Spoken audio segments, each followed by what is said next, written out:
Today we have the all-new Hyundai Venue. It's 1.6 litres and according to Hyundai, it is suited for the hustle and grind of urban life. I don't know if it's suited for the hustle and grind of the urban life, but I do think that the Venue that you see right here today is more suited for trend-chasing millennials. Yeah.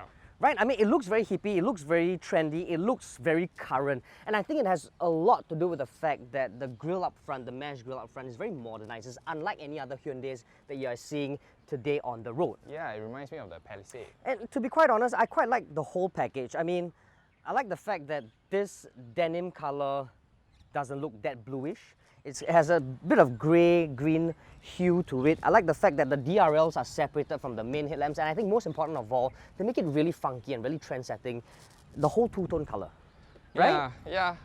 I guess it appeals to the young Singaporean. It appeals to the young Singaporean. Yeah, but enough about how this looks. Let's check out how practical it is. The Hyundai Venue S is priced at $87,999. This car comes with a 1.6-litre naturally aspirated engine, and it produces 121 brake horsepower and 154 Nm of torque. The intelligent variable transmission brings the car from 0 to 100 km/h in just 11.2 seconds. For more details on the Hyundai Venue S or any other car, head on to sgCarMart.com to help you make the smart choice on your next car. You know this is a trendy car when you see the car model emblazoned across the tailgate. And as with most subcompact SUVs, you get 355 litres of space. Not the top of its class, but it's standard. And does it fit our stuff? Well, it fits one luggage. Does it pass the anti-trolley test? Nah, but you can put it like that. Yeah, there's a very, very huge load lip, but we can adjust that and raise the floor, but then you lose a lot of space. Let's do that first. And you look at me struggle doing it. Oh, less load lip. As for the parcel shelf, you can't really store it underneath, but there's quite a unique way to store it. You just watch me struggle and put it here. Yeah. But there's a problem. When you knock down the seats,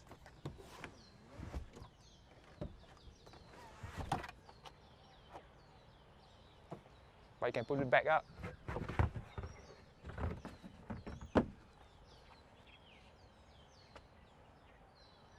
To the back seat. Okay, for a car this length, you can see that leg room, there is still some, but if you have an extremely tall driver, then you have a bit of problem at the back. Headroom is very generous, so there's no problem here. These fabric seats are apparently not regular fabric seats, they are made of denim. So denim is a bit more durable than regular cloth. Equipment, no aircon vents, no charging ports, but there are ISOFIX points. So it's a pretty basic back seat. Let's see how 3 fit in the back. First things first, this car does not have a wide body, and you can tell that we are fighting for shoulder space. But legroom is okay. There's no transmission. There's a very low transmission hump, so legroom is okay. Yeah, but do you think it'll be better if I sat in the middle? Because I mean, and then you at the side, then that'll actually make more sense, right? I mean, if people are traveling, then maybe the shorter ones. It's true, but that's not how we do this test. To the front.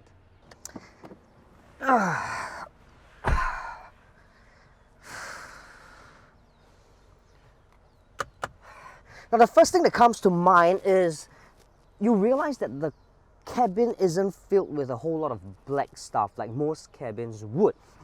It's actually blue, a kind of blue that matches the exterior's color. And it's very special because it makes you feel like you're driving a rather different car. I mean, these kinds of colors usually come, mind you, in cars like Porsche and Lamborghinis. But you're in a Hyundai Venue S, and it feels really good that you are not faced with an all-dull black-colored steering.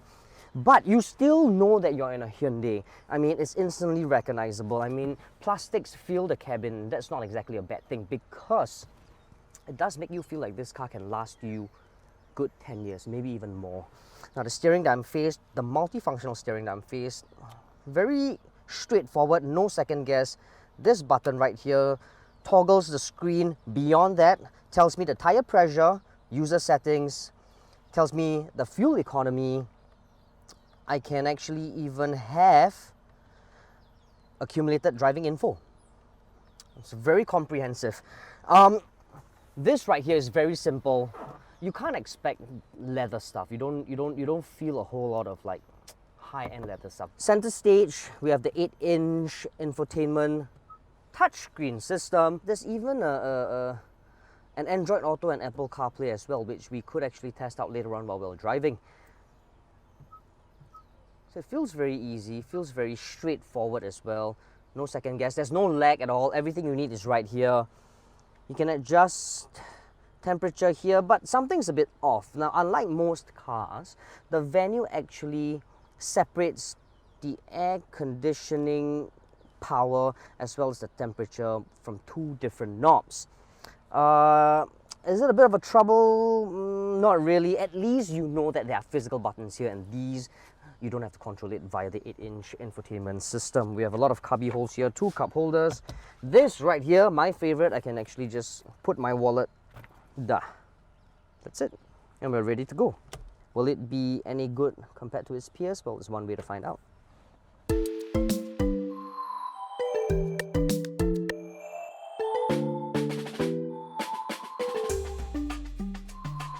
So we are in the Hyundai Venue S. Hyundai like Hyunbin Oppa. So how do you feel about the 1.6 litre IVT engine? Well, it's actually quite perky. It's actually perky. It feels a lot. I mean, it doesn't feel like what the spec sheet suggests. I mean, it's 1.6 litre. It pumps up 122 brake horsepower and 154 Newton meters of torque. But it feels a lot punchier in real life driving. I mean, you floor it and it just goes. But the only thing is, what Hyundai calls the intelligent variable transmission is pretty much how a CVT would feel. Yeah, it's a CVT, yeah, it's just right? a rubber band, a full-on rubber band feel. It kind of makes light work in heavy traffic. Okay, okay. And the fuel consumption is quite reasonable, but you kind of get a droning sound when you drive. Yeah, right? Like yeah. As with all variable transmissions. Yeah, I was driving it yesterday. Surprisingly, from a start-stop situation, it goes quite quickly. As far as the CVT is concerned, I think this one is done quite well. Yeah, that's why intelligent. Yes, IVT. That's why IVT, right? So let's talk about the handling of this car. All right. Well, I'm kind of fighting with myself because the steering, on one hand, I'm telling myself the steering isn't exactly well weighted, it's not meaty enough, it's not accurate enough. Even though like right now we're going around the bend, it still feels, it lacks accuracy, it lacks a bit of feedback, the sort of feedback that the steering should actually give you. Yeah. But that said, it holds its own very well. But of course, the laws of physics, you can't defy that because it's still a compact crossover. It's not exactly a sports car. But on the other hand, I'm fighting with myself because I tell myself, you know what? Buyers of this car don't really care about such stuff. Yeah. Buyers of this car will care about space, utility, practicality, will care about comfort, and you know what? This car excels in that. I would agree that if you buy a subcompact crossover, you are not thinking of throwing this car around corners at Exactly. at I mean, insane speeds. in all honesty, I don't even feel like throwing this car around corners. I just feel like I just want to point and shoot, just press and go. I'm comfortable where I am right now. Everything I need is right here. The aircon is solid. The steering is decent. Yeah. What's to complain, right? And at 4 meters, I think it's easy to weave in and out of traffic if you need it to. It's easy to handle, I feel, this car. I think that's the whole idea of being a compact. I mean, like, you know, compact SUVs are basically hatches on stilts. Ah, that's true. I tell myself they're just hatches on stilts, but it allows buyers to buy into the SUV segment. Yeah. I mean, like, they know that, you know what, I'm already in the SUV segment. I'll slowly grow my car. Like, now it's a compact, next one will be a mid-size, hopefully soon I'll get a full-size SUV. I like the visibility in this car. The windows are nice and big. Checking blind spot, no problem. Yeah. Yeah. Side windows are big, perfect. That's why you get a crossover SUV. Yeah. for the visibility. The ride height, I think the ride height can afford to be a bit higher. But Really, you think? I think the ride height is perfect. Okay. I think the ride height is perfect. I mean, go any higher. I mean, if you go any higher, it kind of compromises the whole dynamics of the car. Yeah, that's true. That's true. It's just my personal preference. On the road, when you go past, like, let's say this IS250, I would like to feel a little more commanding next to them. But who am I kidding? We're in a subcompact SUV, so we're not supposed to bully the auntie in the, I in was the just IS250. staring at her like. Yeah. Okay, comfort-wise, I would say this car is okay. You cannot really squeeze 3 at the back comfortably. It's better if you have just two adults or 3 kids. On the other hand, right, space is sort of like a very... It's a tricky thing because most compact SUVs aren't as spacious as what you would think or what you would expect. Yeah. So this is very forgivable. Like, let's give an example, okay? If this car, I'm just wondering if it's perception, right? All right. If this car is a compact SUV but it's an Audi or a Mercedes-Benz or BMW, would people think that, oh, you know what, it's a super comfortable car and it's spacious, blah, blah, blah. You know what I mean? But because this is a Hyundai, you tend to think otherwise, that no, you know what, this car isn't as comfortable, it'll fit 2S at best. Because from what I know and from what I can remember, yes, I mean the X1 or the Q2 or so and so forth, they are best for 2 at the back. Yeah. They can't fit 3. You can with a squeeze, and to me, I think that it's very forgivable for this car, the Venue S, to actually fit 3 with a bit of a squeeze. And that's it. It actually has a big advantage, which is it being a front-wheel driven car just means that the transmission tunnel is down low. Yeah. So a short-ass person like me can actually just sit in the middle and just both legs can just be in between, right? Yeah. So that kind of makes sense to me, at least.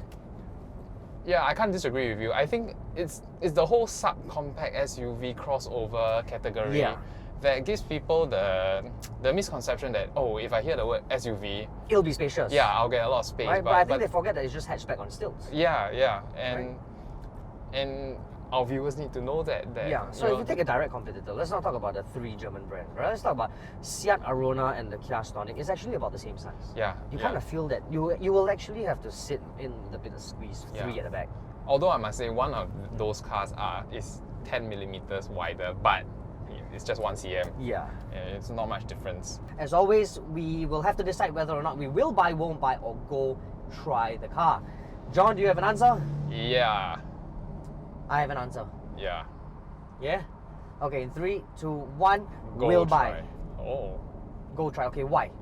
Okay, yesterday when I first saw this car, took it out for a drive, it was in the won't buy category. Okay. Because the first impression of the interior of the cabin is, oh my god, there's so much plastics everywhere. But if I took a step back and realized that this car is for the young Singaporean, the person who is starting out his first job, saved up some money for 2 years, this car would appeal to them because the exterior is very stylish. The two-tone paint is, I think, is tastefully executed. I like the grille. It's a nice spin on the trend where everyone blacks out the entire grille and then put a huge badge. This one has a bit of chrome. The model name emblazoned across the tailgate, I think, is quite trendy as well. The drive itself for CVT, IVT is pretty good. You can't expect anything more from this segment. Fair enough. The handling, I think, for a car that's 4 meters long, is very nimble. I like that part of it. So I would say it's a go try for young millennials because $88,000 is a fair bit of money. Yes, and they should try this car to see how they like it. And yeah, how about you? I will buy this car for the very simple reason that this Hyundai Venue S is unpretentious. It doesn't pretend to be something that it's not. It's a compact crossover. It's not a hatchback. It doesn't pretend to be a hot hatch or anything. It's just it is what it is, and it excels at being a crossover. Yeah. This is how I feel. Now, I'm perfectly fine with the plastics and stuff. Yeah, it might feel and look a bit tacky, but all these plastics are here to last for 10 years. And when you buy a car, you want a car that will work for you instead of you working for the car. You want a car that will go through thick and thin with you, and the Venue S is exactly the kind of car that will do. Okay, to last you the 10 years. Exactly that. Exactly that. 88,000, yes, for a car this basic might feel a little, might be a big pill to swallow, but we will have to understand that 88,000 in today's context is entry-level price. Okay. I mean, we're not talking about a techier $60,000 kind of compact sedan sort of market. This is a crossover. You're buying the crossover segment already.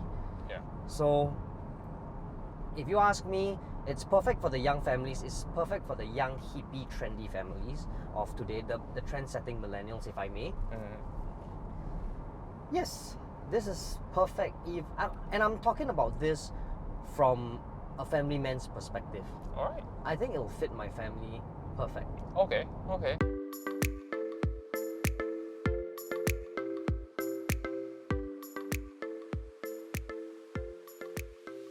That's basically our review for the Hyundai Venue S. Please don't forget to like, subscribe, and comment in the comment box below and tell us whether or not you will buy, won't buy, or go try the car. Yeah, and as always, we'll read some comments from our viewers. Okay, today we have Mark Tan. Previous episode, bottom shaved. This episode, bottom half shaved. I believe it's called flat bottom or D-cut steering. Anyway, great review as usual. Thank you very much. Yes, we will flat bottom it the next time if it comes to mind. If not, it will still probably stick to bottom. We love bottom shave. Yeah, I personally prefer bottom shave. Yeah. Fun fact, one of us in this car shaves their bottom.